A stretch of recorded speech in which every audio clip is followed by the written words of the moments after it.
여러분 안녕하세요, 한손입니다. 자 여러분, 드디어 구하기 힘든 끝판왕 중의 끝판왕, 바로 벤츠 GLS 400D를 가지고 왔습니다. 내가 이 차를 구한다고 얼마나 고생을 했던지 여러분들 혹시 기억나시니까? X5와 GL2를 대결할 때 정말 벤츠 효성 천안점에서 근무하고 계신 이대규 차장님께서 그때도 GL2를 협찬해 주셨는데요. 오늘은 진짜 귀한 녀석이에요. 얘는 시승차도 없고 인증된 지 일주일밖에 안 돼 정말 따끈따끈한 신차를 협찬해 주셨습니다. 벤츠에 관심 있는 분들, 우리 천안의 벤츠 이대규 차장님을 많이 사랑해 주십시오. 다시 한번 감사드립니다. 근데 이거 이전에 내가 영상에 댓글로 우리 독자분이 우리 아버지 차가 GLS인데 우파님 제가 메일로 연락드리겠습니다 라고 댓글 달았던 거 기억나요? 메일 안 왔어. 낚시인가? 낚인 거야? 이건 낚시당한 것 같아. 자, 어쨌든 여러분들께 정말 SUV의 끝판왕, 플래그십 SUV의 대표적인 럭셔리 모델 벤츠 GLS 400D를 한번 설명해 드리도록 하겠습니다. 함께 가보도록 하죠. 렛츠고!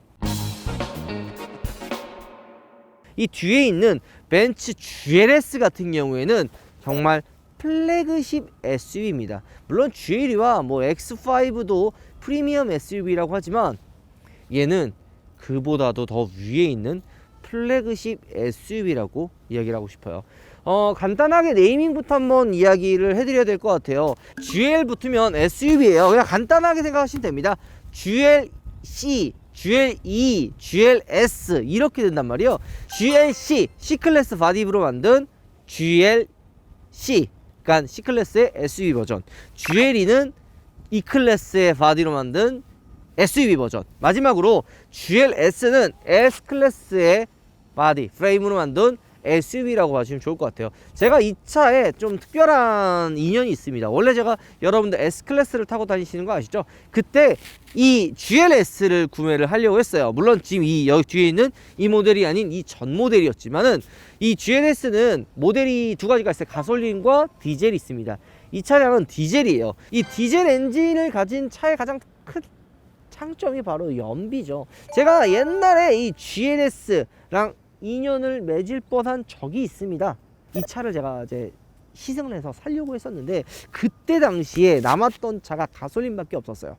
왜냐면 그때 이제 이게 신형이 나온다 그래가지고 이거 우파님 이거 할인 엄청 많이 해줍니다. 2천만원 1000만원 이러면 나중에 사서 팔아도 손해 거의 없어요. 이런 요거에도 제가 사탕 발림에 걸려가지고 한번 사봐야 되나 이래서 실제로 그 가솔린 모델을 제가 시장으로 나갔거든요. 근데 가격이 거의 한 말이 2천만원이지 그보다 더 할인해줬던 걸 제가 기억을 해요. 거기에 막 승차가 에어서스 들어가 있고 막 뒷좌석 함열도 있고 막 흰색이었어요. 흰색의 젓갈색 시트 얼마나 멋져요. 그래서 이거 너무 좋다 이러면서 막 타고 다니는데 기름 게이지가 그냥 쑥쑥쑥 따는 거예요. 그래서 근데 잘못 봤나? 뭐지? 이랬는데 멋지고 좋은 차는 기다려주지 않습니다. 디젤은 다 판매가 된 거고 연비가 안 좋은 가솔린만 남은 거죠. 어쨌든 이 차량도 마찬가지예요. 지금 디젤 모델을 출고를 하셨는데요. 이 차의 연비가 무려 9.8입니다. 9.8. 나름 훌륭한 연비를 사실 자랑을 하는 거죠. 가솔린 모델도 근데 그렇게 나쁘진 않아요. 7.7 연비를 자랑하죠. 이전 세대가 거의 3, 4를 보여줬다면 이번 신형 이 GLS 같은 경우에는 7.7의 연비를 자랑을 하는 거죠. 근데 이렇게 생각하시는 분들 분명히 있을 거예요. 얘도 뻥연비야. 연비가 안 나와. 이게 말이 돼. 이렇게 생각하시는 분들이 분명히 있는데요. 벤츠는 이 실제 연비랑 그 공식 연비랑 실연비랑 그게 차이가 안 나요. 오히려 실연비가 더 잘 나오는 경우가 많이 있거든요. 제가 탔던 디젤 S350 포매틱 롱바디만 해도 실연비가 거의 10 이상 나와요. 그러니까 맨날 기름 3, 4만원 5만원 넣으면 왼쪽을 타고 다녀요.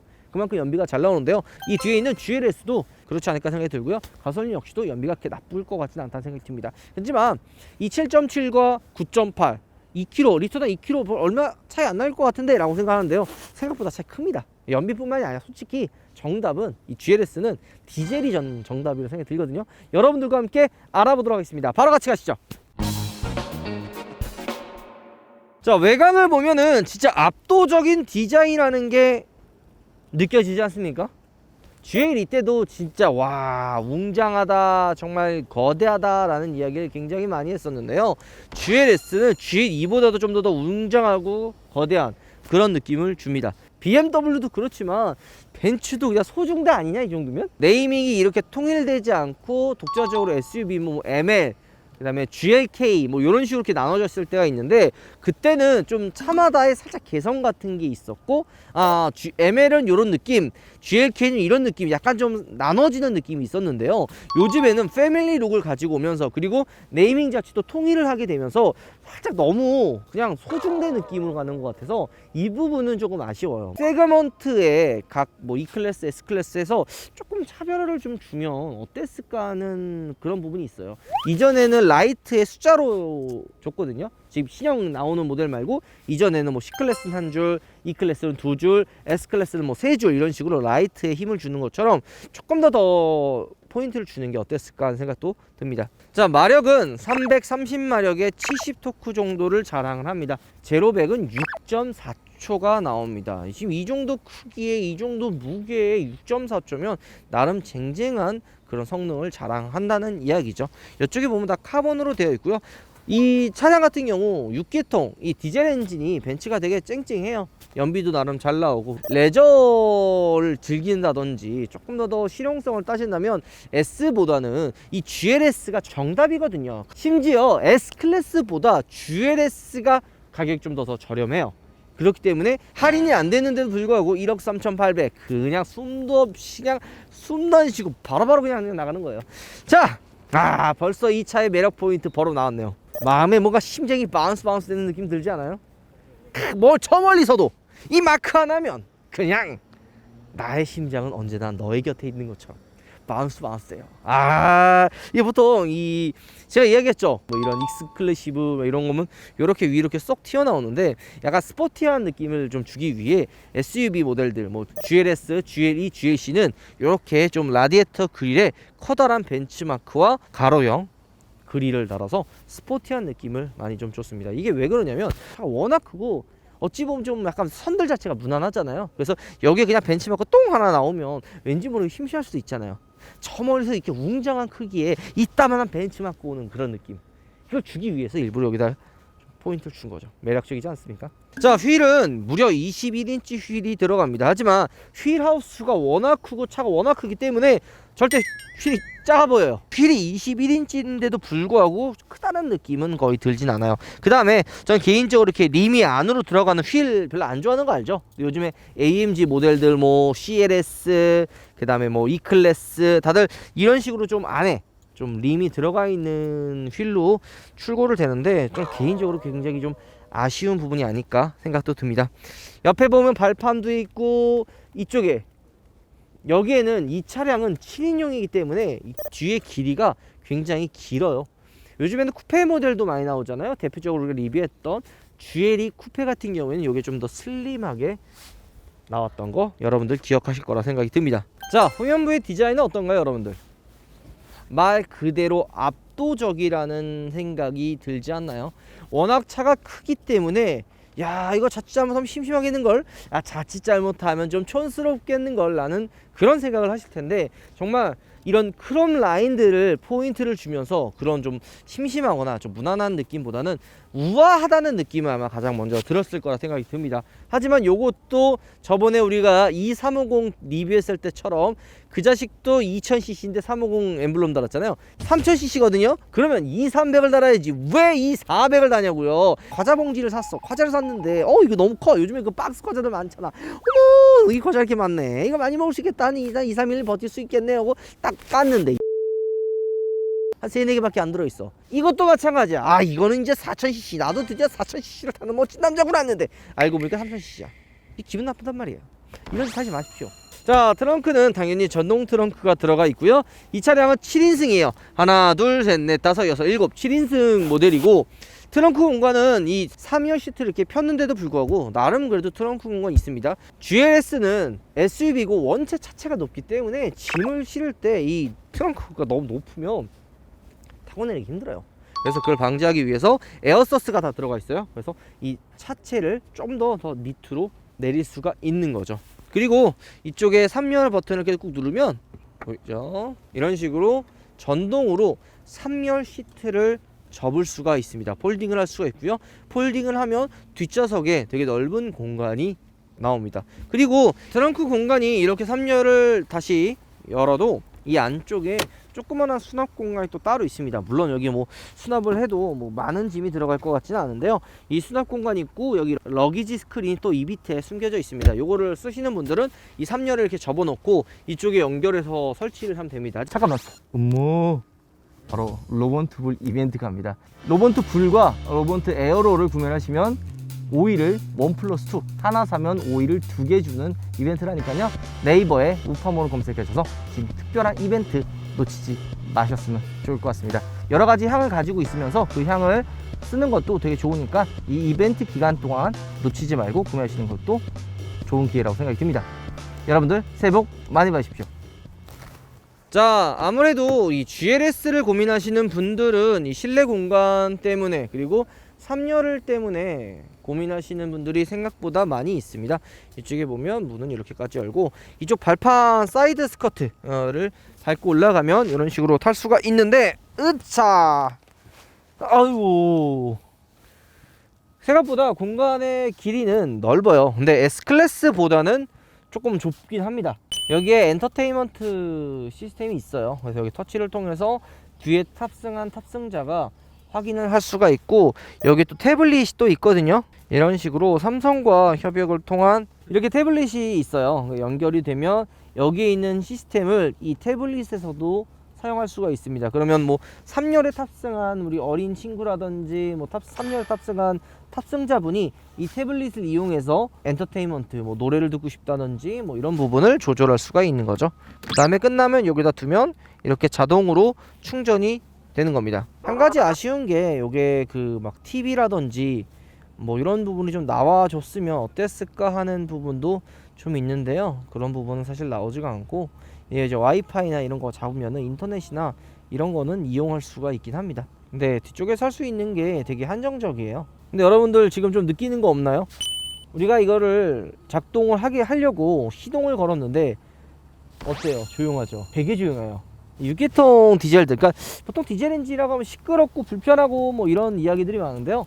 벤츠 6기통 엔진, 뭐 벤츠뿐만이 아니라 BMW도 그러고 6기통 디젤 엔진은 가솔린 못지않은 되게 조용한 정속성을 자랑을 합니다.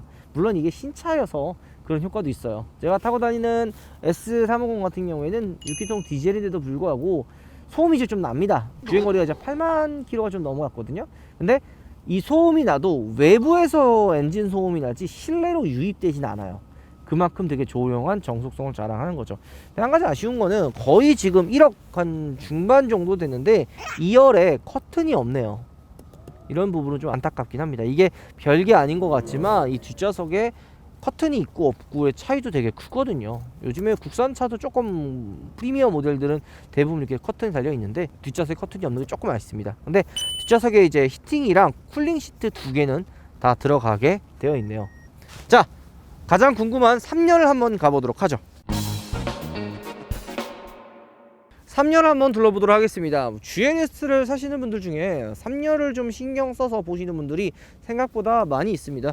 여기가 보이는 것처럼 중간에 막혀 있어요. 통로가 있어서 탈 수 있는 게 아니고요. 2열의 시트를 조금 앞으로 당겨서 3열을 들어가는 거죠. 여기 버튼이 있거든요. 이 버튼을 꾹 당기면 1열 그리고 2열이 앞으로 다 갑니다. 이런 식으로 쭉 넘어가는 거죠. 그리고 버튼을 한번 꾹 누르면 앞으로 자동으로 쭉 넘어갑니다. 이렇게 되면 3열로 탈 수 있는 공간이 나오는 거죠. 근데 이렇게 공간이 여유롭진 않아요. 이런 식으로 으짜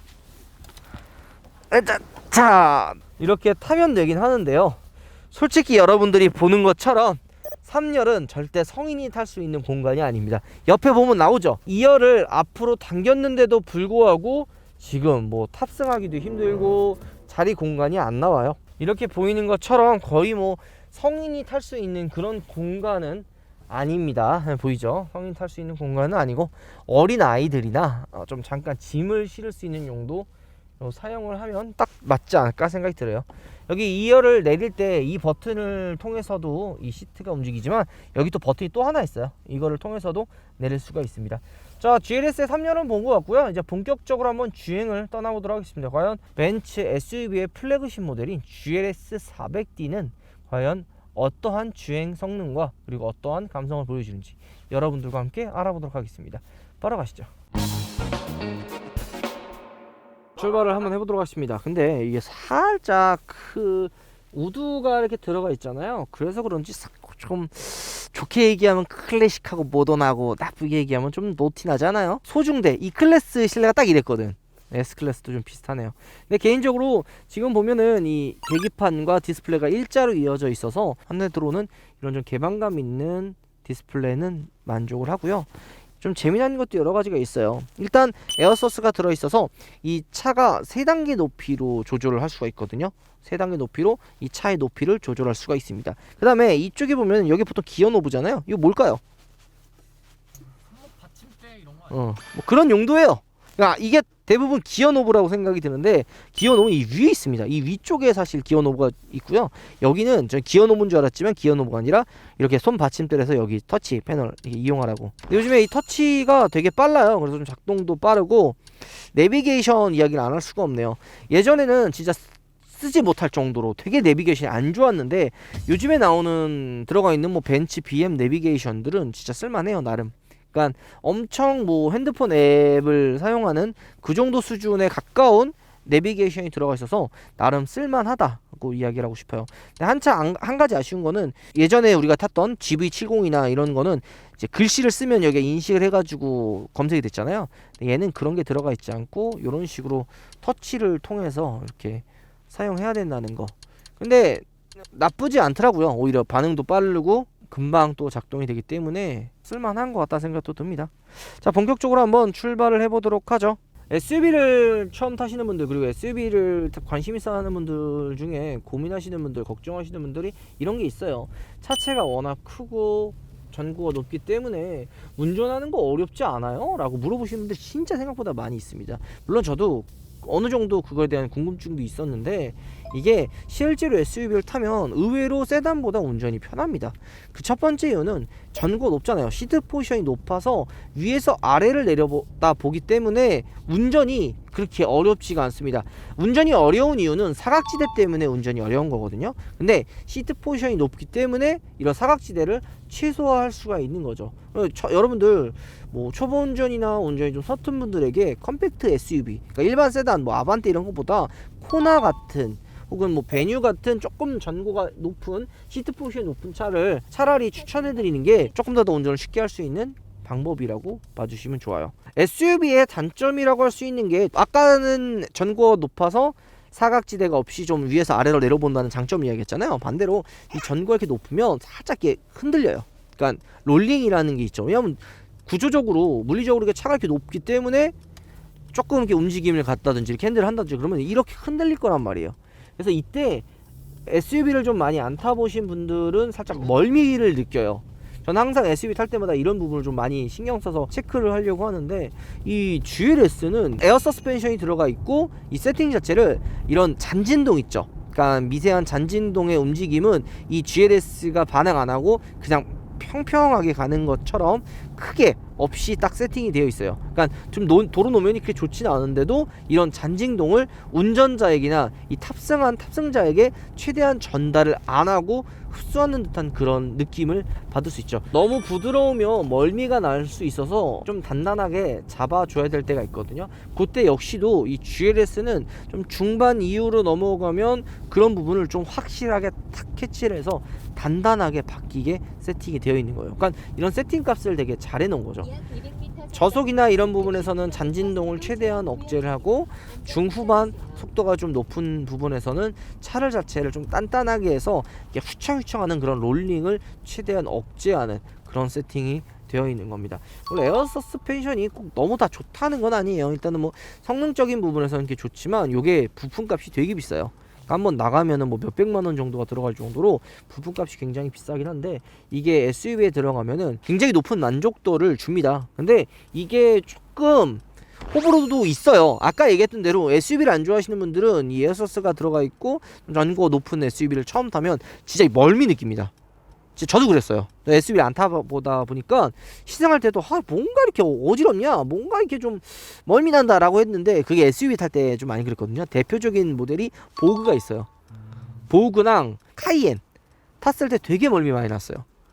요즘 SUV들은 그런 부분을 좀 많이 캐치를 하고 좀 잡고 좀 단단하게 나오기 때문에 그런 부분을 좀 억제를 많이 했는데, 이 GLS는 부드러울 땐 부드럽고 단단해야 될 땐 단단하다는 게 느껴집니다. 일단 이 엔진, 6기통 엔진이 굉장히 매력적이에요. 해외 포럼에서도 여기 들어가 있는 6기통 같은 경우에는 굉장히 부드럽다는 이야기를 많이 하거든요. 엔진을 보면 악셀을 딱 밟으면 엔진이 굉장히 부드럽게 나가고 엔진의 회전 질감이 굉장히 부드럽다는 거를 운전한 사람은 느껴져요. 그러니까 이 얘기는 뭐냐면 엔진이 회전이 부드럽고 승차감도 편하고 되게 조용하지 않아요?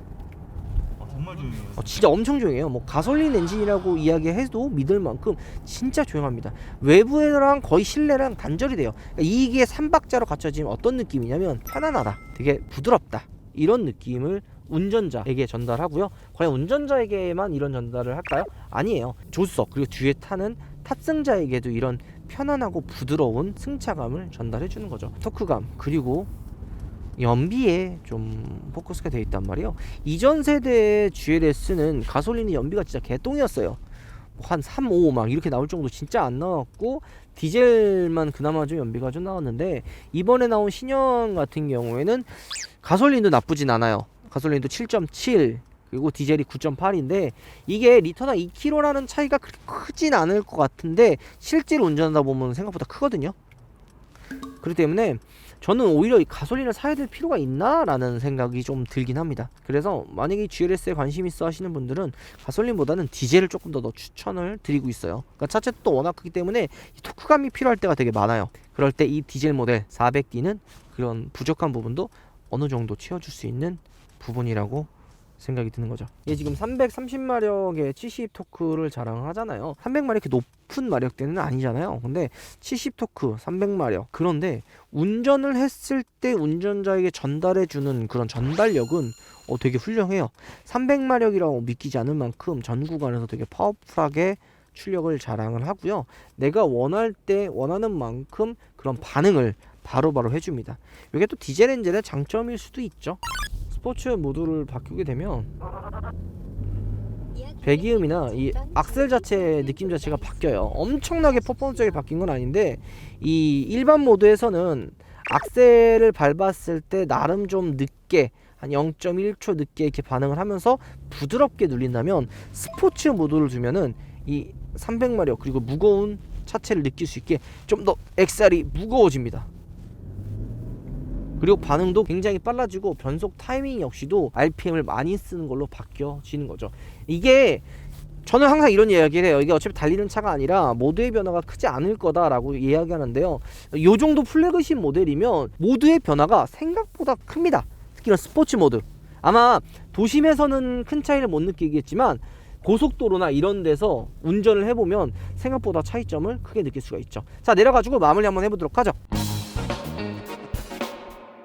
자, 오늘 여러분들과 함께 이 벤츠 SUV의 끝판왕 플래그십 모델 바로 벤츠 GLS 400D를 여러분들께 보여드렸습니다. 근데 진짜 너무 구하기 힘든 차였어요. 진짜 여러분들 이거 여러분들 영상 봤을 때 이 구하기 어렵지도 않은 것 같고 왜 이렇게 설레발 떨어 이렇게 이야기할 수 있지만요, 정말 힘들었습니다. 한성 그리고 뭐 모토원, 효성 이렇게 다 수소문을 해봤지만 시승차를 찾을 수가 없었습니다. 그나마 벤츠 코리아에 뭐 있을까 없을까 뭐 이런 이야기가 있었는데 제가 벤츠 코리아랑 뭐 친분 있는 게 아무것도 없어서 시승차를 요청을 할 수가 없었는데, 우리 이전에 X5랑 GLE 400 비교했을 때 우리 GLE를 또 협찬을 해주신 정말 감사하신 분 바로 벤츠 천안 효성에 있는 이대규 차장님께서 또 어렵게 도움을 주셨습니다. 시승차는 아니고 출고했던 차주님께 부탁을 드려서 정말 어렵게 이 GLS 차를 또 구해와 주셨습니다.